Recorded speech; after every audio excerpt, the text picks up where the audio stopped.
Todo polígono se forma de los siguientes elementos: el vértice, que es el punto donde concurren dos lados; la diagonal, que es el segmento de recta que une dos vértices no adyacentes, es decir, que no están juntos; el ángulo interior, que es aquel que se forma con dos lados adyacentes; y el ángulo exterior, que es aquel que se forma entre la prolongación de uno de sus lados y su lado adyacente.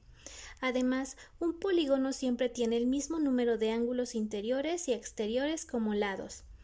Ahora, con respecto a las diagonales de un polígono, podemos calcularlas mediante dos casos diferentes. Para calcular el número de diagonales de un polígono trazadas desde un mismo vértice, debemos de utilizar la fórmula n-3, en donde n representa el número de lados del polígono. Por ejemplo, en este decágono, que es una figura de 10 lados, nuestra n vale 10. Entonces, al sustituir obtenemos 10 menos 3, lo que nos da 7 diagonales que podemos trazar desde un mismo vértice. Ahora, el segundo caso es obtener el número de diagonales totales, es decir, el número de diagonales que podemos trazar desde todos los vértices sin que se repitan. Para ello debemos de utilizar la fórmula n por n-3 sobre 2. Así, nuestro polígono, si tiene 10 lados, al sustituirlos en la fórmula obtenemos 10 por 10 menos 3 entre 2, lo que nos da 70 entre 2 o 35 diagonales en total. Si comenzamos por el vértice y trazamos todas las diagonales posibles, podemos observar que hay 7 en color azul. En el siguiente vértice trazamos diagonales rosas y en total dan 7. Para el siguiente vértice trazamos ahora diagonales verdes, pero como podemos observar, en la última diagonal al trazarla es la misma que en la diagonal de color azul, entonces ya no la contamos y llevamos 6 más. En el siguiente vértice comenzamos a trazar diagonales amarillas. Como podemos observar, solo contamos 5, ya que una de ellas ya existe en color azul y otra en color rosa. Continuamos trazando diagonales, ahora en color blanco, pero ahora solo podremos trazar 4, ya que una es rosa, una es azul y una verde. En el siguiente vértice comenzamos a trazar únicamente 3 diagonales moradas. En el otro vértice solo podremos trazar 2 diagonales rojas y finalmente en el siguiente vértice podremos trazar una diagonal negra.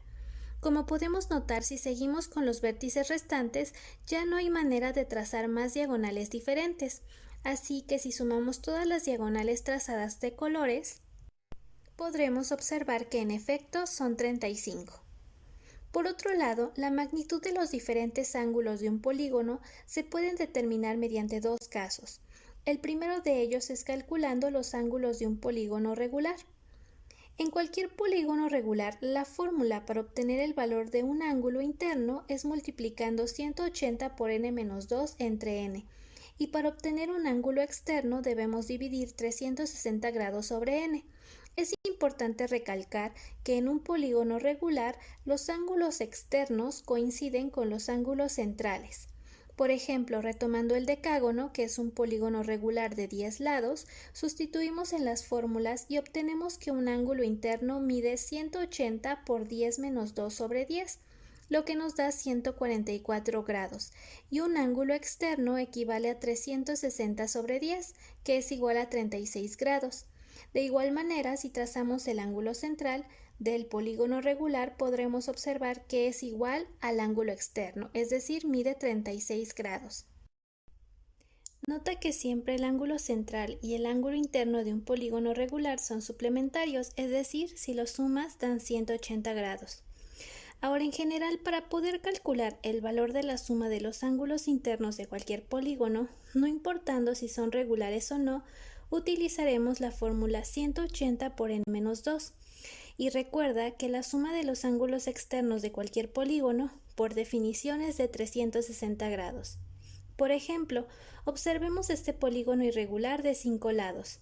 Por definición, la suma de sus ángulos internos se calcula multiplicando 180 por 5 menos 2, lo que nos da 540. Y la suma de sus ángulos externos siempre será de 360 grados. Todo polígono se forma de los siguientes elementos.